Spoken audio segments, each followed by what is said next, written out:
what's up? Baked goat cheese and beet salad could either be an amazing low-key appetizer for your next dinner party, or it can be made ahead for an indulgent, super easy weeknight supper.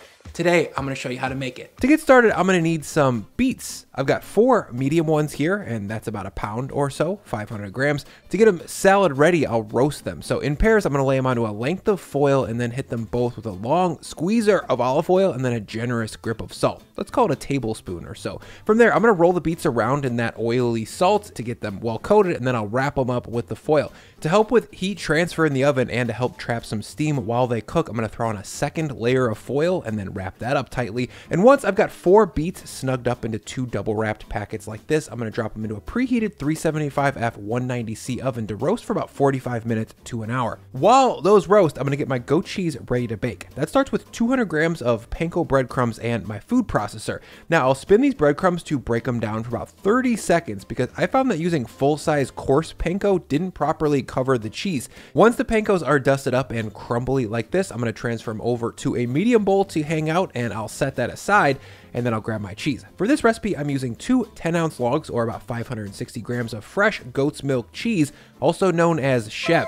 Into the food processor it goes. I'll throw in log 2, mush it in there, dude, and then I'll add in 1 gram of oregano, 10 grams of chopped fresh chives, 10 grams of chopped fresh thyme, and 1 to 2 grams of cracked black pepper. Yes, this is gonna be an herbed baked goat's cheese. In France especially, they had tons of little fresh goat cheeses that were rubbed with dried herbs, and the flavor of the thyme and the chive especially reminds me of those cheeses, and they pair perfectly with the tart twang of the goat cheese. After about 20 seconds of spinning, the herbs should be broken down and well incorporated with the cheese, and as you can see, the cheese itself is a little bit smoother now, and that's going to make shaping it into something that we can bread much easier. Next, I'll scoop out 12 equal-sized dollops of this cheese. The 20 ounces that we started with here should give us about 12 roughly 1.5 ounce balls, or 40 grams each. Once I've got all of these cheeses measured out, I'm going to ball it up and shape it. For that, I'll grab my first piece and then gently, with the pads of my fingers and the palms of my hands, roll it into a nice tight little ball.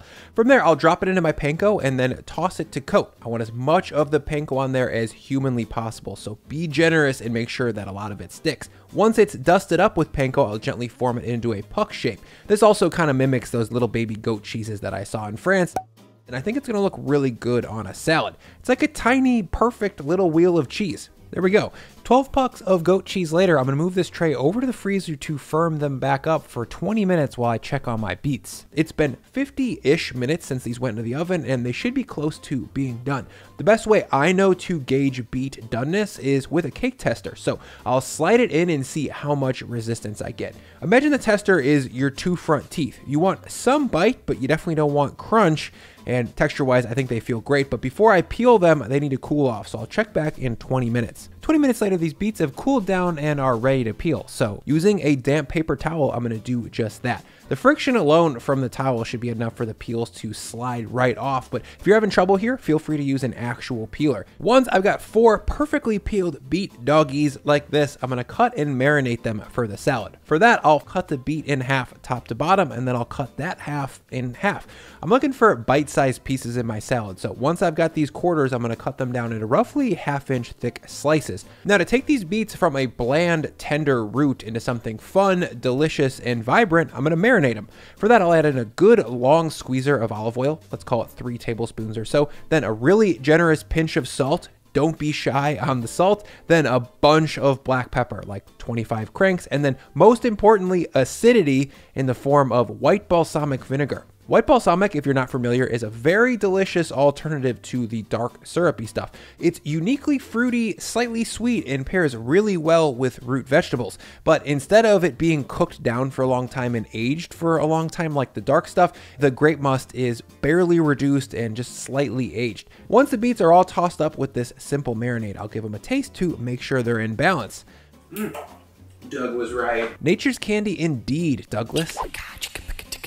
I'll mention that if your beets aren't super sweet naturally, don't hesitate to add in a pinch of sugar. Now, let's bread that cold goat cheese that we've got in the freezer. To do that, I'll add in 3 whole eggs into a little glass container and then a healthy scoop of Dijon mustard, about a tablespoon or 15 grams. The mustard here really helps the eggs stick to the cheese, plus it tastes good. Now I'll drop my goat puck into the whisked up eggs, and then using a fork, I'll come back and flip it around to get it all egged up. From there, I'll lift the cheese out of the eggs, making sure to drain it off really, really well. I'll even scrape the bottom to make sure, and then I'll drop it into the breadcrumbs. Next, using a spoon, I'm gonna cover this cheese with as many breadcrumbs as I can possibly get to stick. By the way, the fork in the eggs and the spoon in the breadcrumbs here really helps keep my hands dry, and as a result, keeps this entire breading process like 5 times cleaner. Now, one last trip to the freezer to firm these up even more. In the meantime, I'll preheat my oven to 475F 250C and thank the sponsor of this video, Helix Sleep. Helix Sleep makes premium mattresses and bedding that ship right to your door.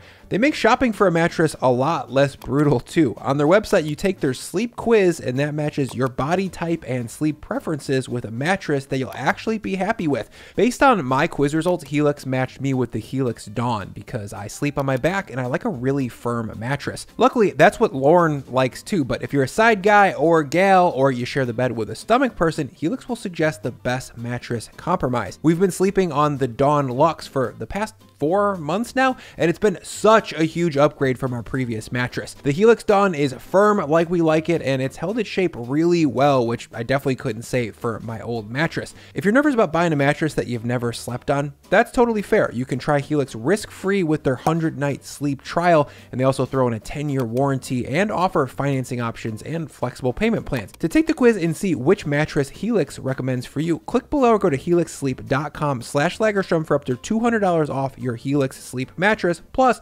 2 free pillows. While my oven finishes preheating, I'm going to quickly make the dressing for this salad. For that, I'll lay down a damp paper towel to keep my bowl stationary for what's to come, and then into it I'll measure 50 grams of white balsamic vinegar. Again, I really love this stuff, but if you don't want to buy it, I'd say sub in red wine Vinny. Then 10 grams of finely minced shallot, 3 grams of salt, 25 grams of grainy mustard, a whole bunch of cranks of black pepper, let's call it 25, and then a long squeezer of honey. Let's say 25 grams. Now, I'll start to whisk this to combine, and once it is, I'll slowly stream in 225 grams of extra virgin olive oil.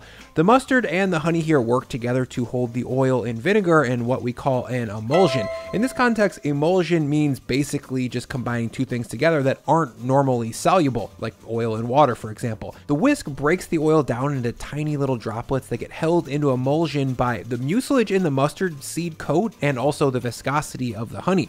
After 30 seconds of drizzling in that oil, now I've got a thickened dressing that has an almost creamy texture to it. Now, let's check back on the cheese. These cheeses have been chilling for about 25 minutes in my freezer while the oven preheated, and now they're super firm. I'm gonna bake off 6 of these 12 and then pack up the other 6 into a Ziploc baggie for the next time I want an easy goat cheese supper. Next, I'm gonna spray these cheesecakes liberally with olive oil pan spray.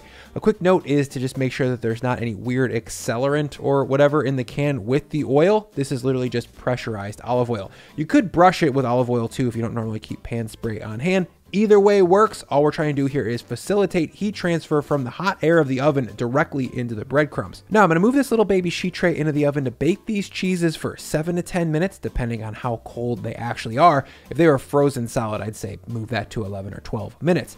After 10 minutes of bacon, these are looking nice and golden brown on top, and the bottoms have clearly taken on a little bit of a fried edge. As you can see, there was no cheese blowouts either, which is great. That's because we double breaded these and baked them from the freezer. Now, one last step here is to flip these cheeses over so that fried bottom part doesn't carry over, cook, and get too dark and burn while it's sitting here on this hot tray.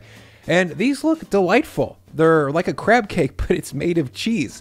That looks dope. Now I'm gonna set these aside to cool for 3 to 4 minutes while I make the salad. For that, I'll grab my medium bowl one more time, and into that goes a big handful of frisee. If you haven't had it, frisee is a crunchy, slightly bitter green from the endive family, and it's one of my favorite salad ingredients. To get it ready for this salad, I chopped off the bottom stem, I fluffed it up, and removed any of the excessive tough green leaves from the outside. Oh, and frisee also tends to be kind of sandy, so I recommend a wash and a spin. Behind the frizz comes some shaved fennel, about a half cup per person, and I shaved this bulb thin on my mandolin. The subtle anisey sweetness here really helps balance some of the acidity in this salad, and it brings a welcome juicy crunch.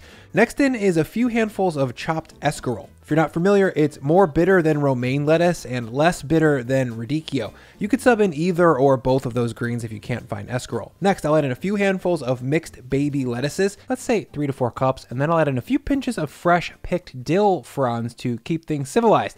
Then I'll dress this salad for 2 by adding in 3 to 4 tablespoons of my vinaigrette. The mixed greens in the bowl here are super tender, so I like to dress this salad kind of light so that it doesn't get weighed down and mushy. Now I'll add in a nice strong pinch of salt, and then for some nutty texture here, I'll reach for the rich man's nut, the pistachio. If you're on a budget, just use chopped salted almonds and make sure to get a little snack for DD. With tongs now, I'm going to very gently fold this all together just to get it combined and evenly coated with the dressing.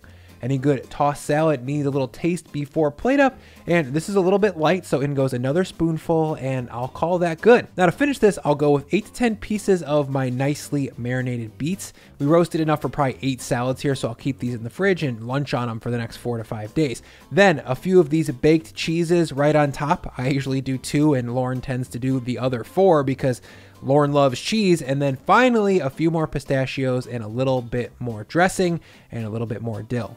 In my opinion, this is as proper as a salad can get. It's full of all of the different vibrant textures and flavors, and it's pretty easy to put together at home. It's crispy, it's creamy, it's tangy, and just a little bit sweet. I really hope you try it soon. Let's eat this thing.